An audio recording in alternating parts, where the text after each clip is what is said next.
Another thing that, thank God, I made a video of, not a video, a voice message of, voice recording of, because I would have forgotten. Because this is why I'm making this journaling of, live journaling of what I've discovered. The programming is so, so strong in me. I don't know about the rest, but I get downloads from spirit after meditation or in a quiet time or so, and then I forget. Like, it literally, my conditioning takes over and I go back into the old way of thinking within a day. If I don't have, so I'm making this recording, I write it in my journal as well, but this is faster. So these recordings are mostly for myself. So if anyone finds them of any use, good for you. If not, I don't care. So one thing that I've forgot, and thank God I re-listened, was again from the 250. I accepted the fact that things come to be experienced through me. All good with that. But I was still judging myself on how I use money, in the sense that I was called cheap, greedy, tight, stingy, all sorts of things through my life. And I have the tendency of loving a bargain and absolutely trying to stretch $1 to the max. And then if I want something really, really badly enough, then I spend stupid amounts on whatever it is that I want. But generally speaking, I really do I really am tight with money, and through the programming of the world and so on, I judge myself with the eyes of those who looked at me, and it became part of my conditioning. And I thought of myself, and also after listening to so many teachings in the law of attraction, they go back to front, like they make you wrong for, all of them make you wrong for everything you are and so on, but then be positive, so that, and visualize and da, da, da, da, da. I'm gonna debunk the whole law of attraction, because I'm attracting now more than ever anyway, and it's based on, everything is the opposite of what it appears to be. Honest to God, the opposite of everything on the law of attraction. So that is being taught now, how is being taught now. And no, I did not misinterpret or misunderstood. The reason that is a $1 trillion industry now, this law of attraction business, is the new religion. It's got its new churches and everything. The Bible is the vision board and so on. And the reason is constantly taught, and it's not clicking with people, and people take hundreds and hundreds of seminars, it's because it's back to front, because it doesn't teach clearly that the reason you've got nothing to do is because the want wants you. What you think you want, it wants you. And then once you know that, you don't know what to do with it anyway. So you keep making vision boards and so on, and a little bit it works. But even if it works, with the law of attraction, I'm going to tell you something that happens. And I know it happens, you have to admit it. After you put so much effort and you made it happen in your reality, and your vision board came through, it has a sense of, yawn, boring. First of all, because it cost you too much energy. You foresaw it so much that it's like, well, fucking finally, you finally turned up, and it's not, you don't enjoy it. There was no element of surprise most of the times, and you don't enjoy it for long. And soon after, you making a new vision board, or like in the movie Bedazzled, you realize that whatever you attracted comes with some strings attached that you'd rather not have.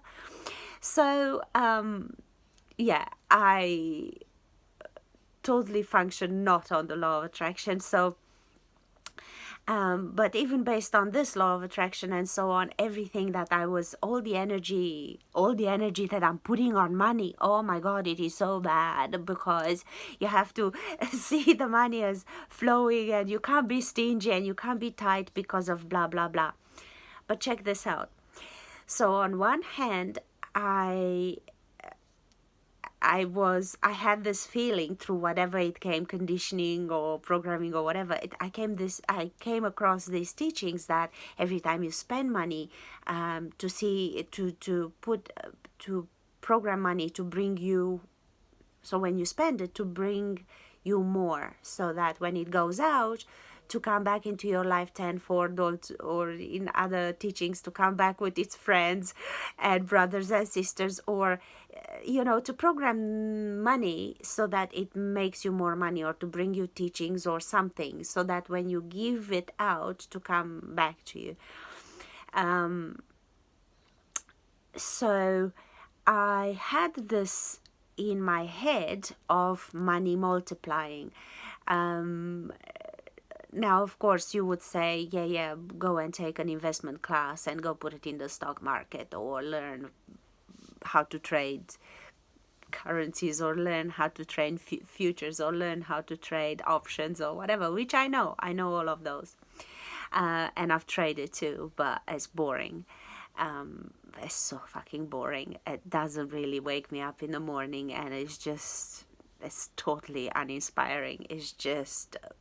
It's for robots. I'm not even surprised they're putting robots to make this shit, because it's so fucking boring. Unless you really love money and really love being bored, there's nothing to it. So yeah, I do know that form of investing. I'm talking about magic. So on one hand, I'm thinking about money multiplying. On one hand, I'm thinking about how to program it when it goes out, so that it comes back, so that I no longer see, if we lose money, we want it to come back, we have more energy on it, but when we pay for something, the transaction stops. We feel like, okay, it's done its job, I got a bargain or not, I'm happy with my purchase or not. But on the money that paid for something, we are so indoctrinated with the concept that this is worth so much, therefore to get something you have to give something, therefore because you're worthless. It all starts from you're worthless, you deserve nothing of itself, of just for being, so therefore you have to earn, you have to sweat, you have to deserve it, you have to bullshit. So we are so conditioned into saying, I paid for it, therefore I shouldn't be greedy, I shouldn't charge that which I paid for, because it already got me that which I paid for. So I paid for this, I got this, so transaction ended. So our programming doesn't go further into saying, why should I pay for it?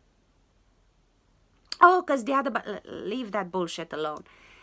Why should exchange happen? And why, once exchange happens, that's it. And in Access Consciousness, they explore this in many, many ways, and I like it because that's where my consciousness started to switch, and I started to see how everything is the opposite of what it appears to be, exactly like they say in Access Consciousness. And this is my motto. Like, I really take everything and I just dissect it, and I try, because I'm trying to deprogram, so it's all a part of deprogramming, so I'm questioning everything. So they, in Access Consciousness, they say, you have $1,000, you spend 500. Why should the bank only be $500 now? Oh, because math says, so what? Why shouldn't money just simply multiply simply because it went out? The same way as you think, oh, don't pull that gray hair out, because if you pull it out, more will come in. Why do you see multiplication there? Why don't you say, oh, pull the hair out, I have one less? Oh, don't kill that cockroach, because once you kill that cockroach, they're going to multiply. Why to that are you conditioned to believe that multiplies but money don't? Why are you conditioned to believe you pay for this, you got this, finish? So I'm questioning all of this. So here is where it's getting, to me, it got really exciting. So on one hand, I'm thinking multiply. On the other hand, I'm stingy. And I'm stretching a euro. I'm stretching it. And I really am. Like, I'm asked all the time, how the fuck, on the income that I have, on the money that I have the lifestyle, and I buy what I buy. How is that possible? And access consciousness again says, look at everything you are with money. It's all a contribution. So I looked at my stinginess, supposed stinginess. That's the title society gives to what I am. Tightness, stinginess, blah, blah, blah. I looked at that and I looked at multiplying. And I looked at the amounts that come to me. So I already know that that which is in my life, like I said in some videos previous, in a video previous, that which I have in my life, just like the Ferrari I spoke about before, is in my life because it wants to have the experience as I give it. 50,000 to me comes €5, let's say. To you comes 50,000. That's because you're capable to do with 50,000 what you're capable to do. So that amount comes for its own experience in your life. For me, this 5 is gonna have an experience that no fiver in your 50,000 is gonna have. So that 5 comes to me. So my stinginess, it's my method of multiplying, because I can get with my way of being. I attract things like what others pay €10 for, I pay €1. The exact same thing, not they comes into my life when it comes, and it's for a tenth of the price. Or someone paid $2,000 for something, I paid 70, and it's a better thing, and it's the exact same thing, and it's a better thing. So my method of multiplication, so instead of charging myself with the negativity of society's titles and definitions of what I am, why shouldn't I see, first of all, no, I don't want money. Money wants me. Money without me is just pieces of paper sitting somewhere. Me, you, etc., etc. So no, I'd never ever want money. Also, I'm never ever stingy. I'm a multiplier. I, on one hand, picked up this concept of, oh, money could multiply. Hold on. Yeah. But then my whole life until this breakthrough, on one hand, I was hating on me and trying to change me and trying to fix me into having wealth consciousness where you just spend them. And I was judging myself for being stingy and because these are the titles that I was programmed to believe of myself, instead of seeing them as the gift for that which I was asking. So I was basically giving myself to one hand and taking with the other. Like I was digging the hole with one shovel and I was putting the earth back with the other hand, you know, where I shoveled it out, I filled it up. So it never occurred to me that this desire to multiply had this hidden secret. Yeah, girl, you are multiplying it, because everyone knows what they pay for, and they always envy what I have. The people that spend literally 100, 200 times more than what I spend, they look at what I have. I don't look at what I have. It's absolutely of absolutely no interest to me, but they look at what I have. So I am a magical, miraculous multiplier. And since I've seen myself, so all of a sudden, from again, something that I have to change and fix and transform in myself, and the wrongness of me became the contribution, the perfection of me. The wrongness of me became that which I was asking for, and I wasn't seeing it. And they tell me, even the Bible says, that which you ask for, before you ask, it was answered. Before you ask, it was given. And with retrocausality, it is so. The simple reason I picked up on the concept of multiplication was so that I eventually realized the righteousness of me. Because this is what comes with retrocausality. Procrastination is not procrastination. Absolutely everything you think wrong with yourself, it's everything that's right with yourself.